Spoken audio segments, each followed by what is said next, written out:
easy. Yes. So before tuende hapo kwa US, but I want to introduce another guest on the show. Mambo ya US tutaenda huko later. Yes. But right now I want to introduce a guest, man like Biwott, coming through. Mambo vipi, bro? Salama kabisa, how are you doing? Tuko best kabisa. Kwanza vile umetujoin manzi hata umetubamba even more. How you doing though? Siku imekuwa aje? Siku imekuwa salama kabisa. How are you guys doing over there? Very well, very well. Where exactly are you? Now unaitwa the brand boss Biwott. The brand boss Biwott, where exactly are you?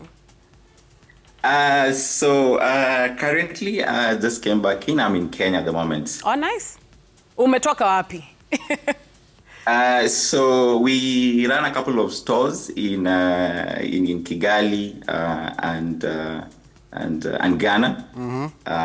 So an existing store as well up in Kenya. Oh, nice. Okay. Nice. What exactly does the store do? You know, you have to plug yourself. Yes. So store inaitwa Afro Quality. And what we do is we allow artisans, so watu wanatengeneza sema Masai things, sandals, African wear. We're able to sell all those things that they make in any country in Africa. Okay, that sounds so nice. How long are you in Kenya for? I understand it's the festive season. You have to be here between, you know, the 25th till the new year. So how long are you here for? And are you still running your business while you're here? Ama uko vacation sasa? Kila siku ni busy. Kwanza saa hizi festive season lazima ukuwa hapo for a while. So the goal ni to be here as much as possible to understand the market, get good products, you know, to our customers, and then also after some time as well, you know, go to the other stores across the continent. Okay, lovely. So maybe for maybe a couple of months. And I love the fact that you've talked about unajua being across the continent. Umeongea kuhusu Accra, Kigali, alafu pia hapa Nairobi. I'm sure there are business people who are watching you ama wase wanadai ku venture outside of the country because it might look like a daunting task. I don't know if that is the same kind of experience you went to, especially when you were trying to set up shop away from home. Talk to me about that experience. Definitely, yeah. It's a tough challenge, and you have to make sure like you're really up to it, and you know, willing to put in the time, the effort, the sweat. You know, being comfortable traveling as well. So we can acquire another market. The first thing you need to do, of course, is understand that market, understand what people want there, and be able to also come with things from from other countries. For example. Sema umeenda Ghana, right?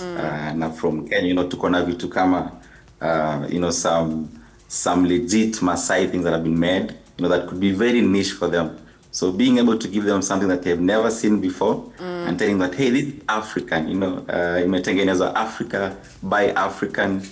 So giving them something that is unique gives you a very good value proposition. Nice, because we all love something that is unique. Oh, yeah. There's something tailored to you. To me. Also, when I'm thinking about other cities are not like Nairobi, because Nairobi tuko na our own restrictions, tuko na kanjo pale, lazima uende a certain office to get certain documents. Talk to me about that process, especially in places like Accra, west of Africa, alafu pia Kigali hapa. Is it a hectic process trying to get these documents to set up the business, ama ni seamless? Yeah. Oddly enough, actually, Kenya is quite uzuri, I think, tuko mbele kidogo in terms of tech, so some things tend to be a bit fast.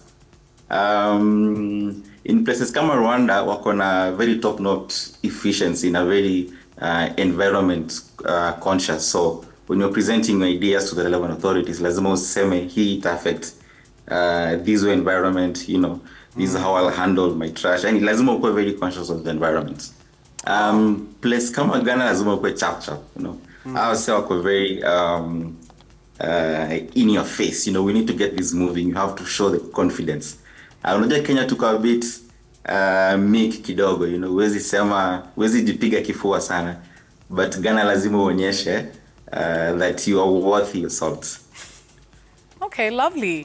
That sounds very amazing, and it's good to hear from a business person. Someone who's experienced someone it. who has experienced it, the nitty-gritties that it takes to actually go through this business. And I want to ask you, seeing as you said, it's for Kenyans, by Kenyans, you know, and you're in different cities. So what exactly is the manufacturing process like? Is it hectic? Is it a lucrative business as well? Inachukua pesa mingi?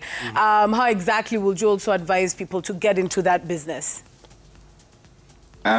So the advantage you have, oddly enough, there's a lot of people who make very artistic things across the continent. So to corner a lot of merchants and vendors coming on board. The challenge normally in Akwanga making sure that you get quality products. So your process have to verify the things that are coming from these different artisans. In Akwanga, a bit of a long process, and you have to liaise with different bodies to make sure between the couple. And when it comes to manufacturing in each country, like when it's Kenya, are us as Kenyans, are we involved in the process? You know, when you go to Ghana, do you change the tactic and make sure it's Ghanaians doing it? You know, are you switching tactics between different countries, especially with production, or are you keeping the model still the same?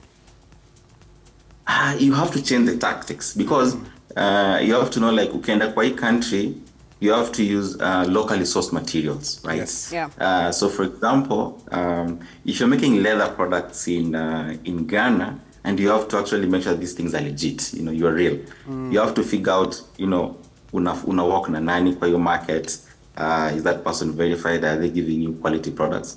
So the biggest thing is normally trying to figure out how to just make sure you source products locally, so that when you say build African, buy African, you know, you're actually, you know, you're actually doing what you say. Yeah, true. Right, absolutely love it. And is that part of why you started this off? Because is that part of the inspiration of Afro quality? Is it what, you know, gave you that drive and stuff? Because you know, from Kenya to Ghana to Kigali, you know, it's only a few people who can say that. So were those part of the processes in the thinking of this? Yeah, I think this could have actually happened to most Africans. For example, if a Nigerian comes to Kenya and they're wearing a very good clothes, someone could be like, hey, I really like what you're wearing. Where did you get it from? Right? So you go to somewhere, someone sees the Kenyan Blessed, for example, right? And they're like, I really like what you have. You know, where can I get that from? So by that virtue, it means like there's a need for, you know, these African-made things to get into other countries other than where they're produced. So building on that and now trying to build a logistics platform to support those things to move around. So that is what kind of ignited that need, like, hey, people want this thing, so how do you get it? Hey, and you've talked about many things. Me and Ashley we can be wearing something, you know. We accept gifts and clothes. We're models in our own right. We're models too. You see this? Striking the pose. Yes, this pose is nice. Afro quality. I love it. I love it. So there's someone who, you know, is trying to be like you. You know, they already have their first branch right here in the 254.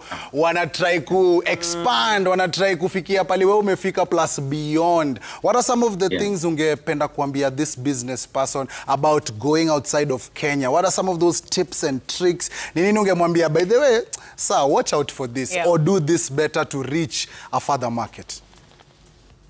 I think the most important thing we've learned over the last couple of years is capitalizing on partnerships, right? So when you go into a different country, you'll find merchants there that produce things that probably are not selling very well in their country, right? But if you bring them to Kenya or take them to Kigali or Juba, there's a market. So figuring out who to work with, when to work with them, and, you know, making these network connections that help you build on what others have already and kind of maximize your own potential. Nice. It's all about maximizing your potential. Maximize your potential.